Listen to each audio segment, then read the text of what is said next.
Alors, je suis maintenant accompagnée de différents acteurs et nous allons avoir un débat sur l'inclusion et le handicap. Donc, j'ai avec moi M. Jean-Paul Menot, président de Papillon Blanc, Mme Lydie Caméraire, qui est éducatrice spécialisée, ici Mme Christine Vella, qui est conseillère municipale et professionnelle dans le milieu du handicap, et M. Xavier Fananon, qui est de l'association ELI. Donc, je commencerai avec vous, Mme Vella.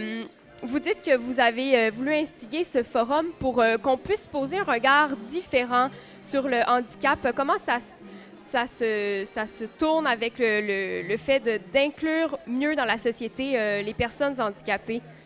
Alors, c'est vrai que ce forum qui est à mon initiative, en tant que professionnel du handicap depuis de très nombreuses années, je suis notamment dans le polyhandicap qui est un handicap extrême, très rapidement j'ai réalisé toutes les difficultés que les familles avaient simplement à pouvoir vivre et faire reconnaître leur enfant ou simplement la personne de leur famille au sein de la société.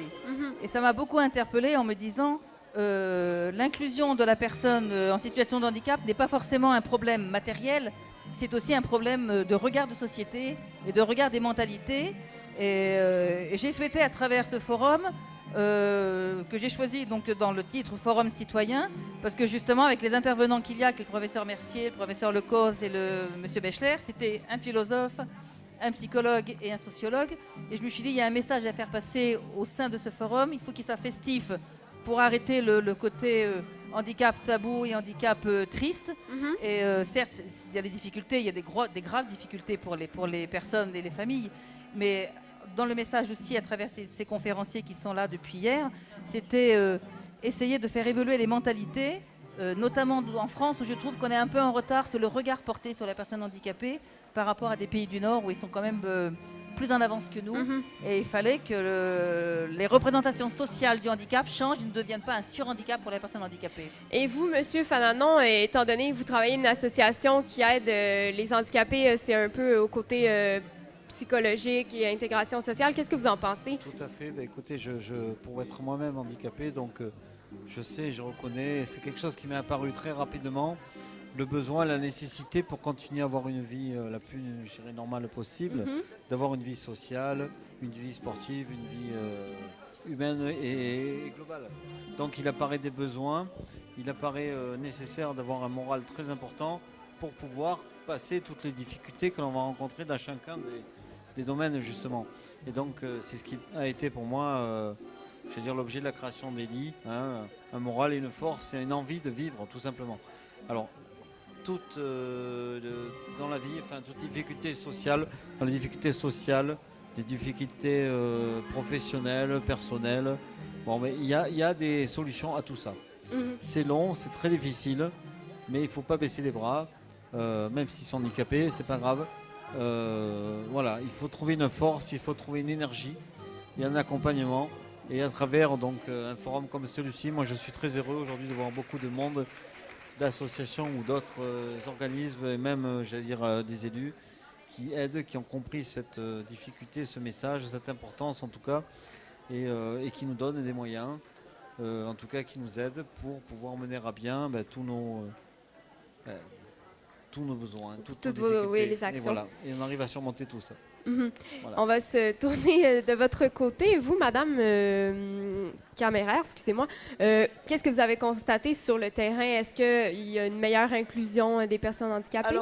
Alors justement, donc, en tant qu'éducatrice spécialisée, je travaille pour l'Institut médico-éducatif Les Cyprès et nous prenons en charge des enfants et adolescents donc, porteurs d'un handicap mental.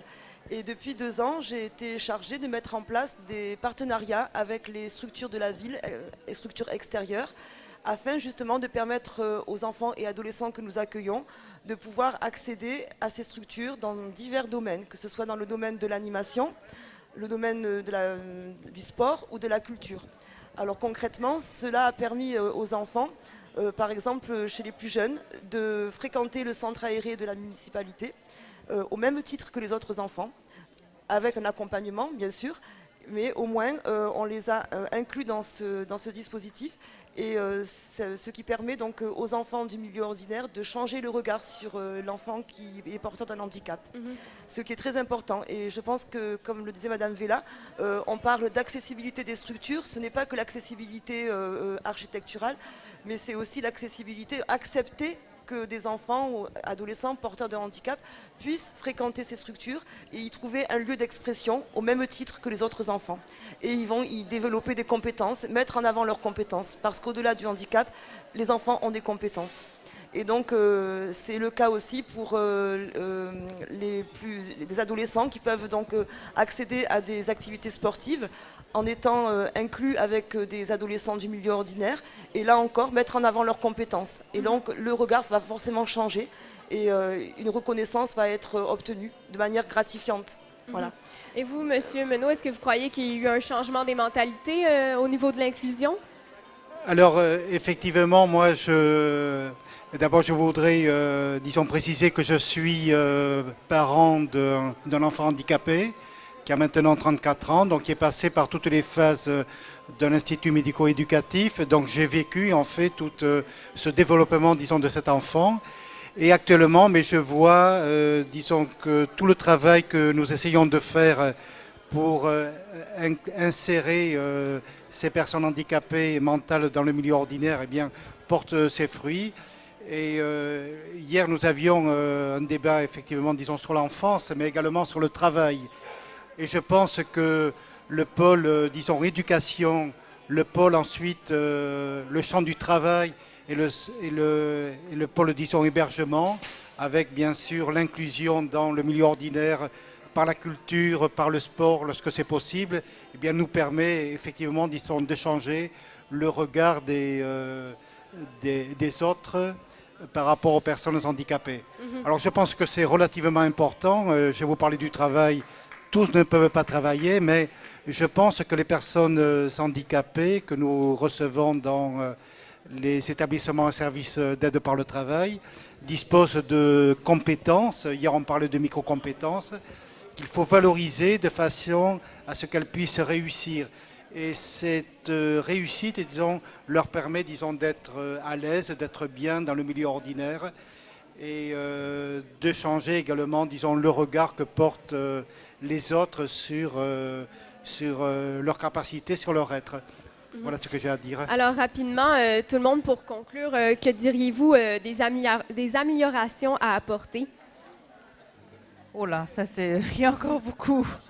C'est un vaste chantier parce que c'est... Enfin, c'est vrai qu'il y a quand même beaucoup... Moi j'ai vu depuis plusieurs années, il y a quand même une bonne évolution. Une note positive, c'est que vraiment je trouve qu'effectivement ça évolue dans le bon sens.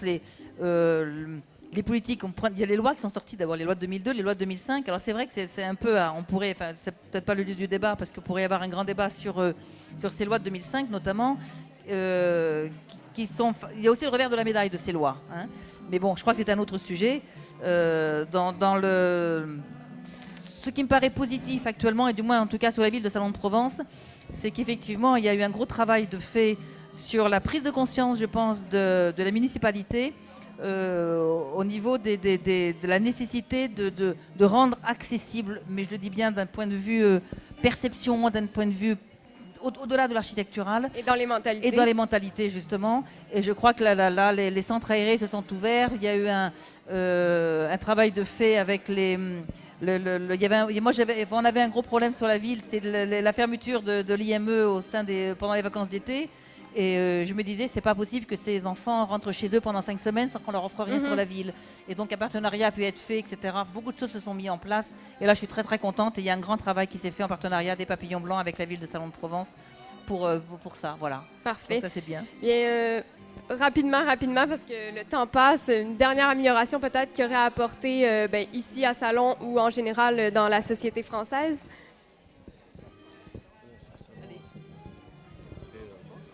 Enfin, écoutez, moi je vais être positif. Simplement, je vais dire que ne serait-ce qu'un forum tel que celui-ci, c'est le début.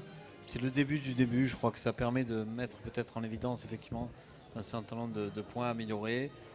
Déjà, faire connaître les associations entre elles, montrer aux citoyens qu'il y a des associations actives pour lutter contre le handicap, ou plutôt pour vivre avec le handicap, puisque c'est tant pour la personne handicapée que pour la personne qui va regarder cette personne handicapée. Bon, mais voilà, quoi, les choses sont là, on ne peut pas tout changer, donc il faut vivre avec. Et ça, je crois qu'on peut que se réjouir d'avoir des élus qui ont pris conscience de ça et qui nous donnent les moyens de démarrer. Oui, d'aller plus loin. Voilà, c'est une excellente démarche. Parfait. Le sujet il est très vaste. Hein, oui, c'est ça, on pourra en parler encore longtemps. Ça part de l'école, ça part du travail. Oui, ça part du début de la vie jusqu'à... Ça part des loisirs, ça parle, donc c'est très très très complet.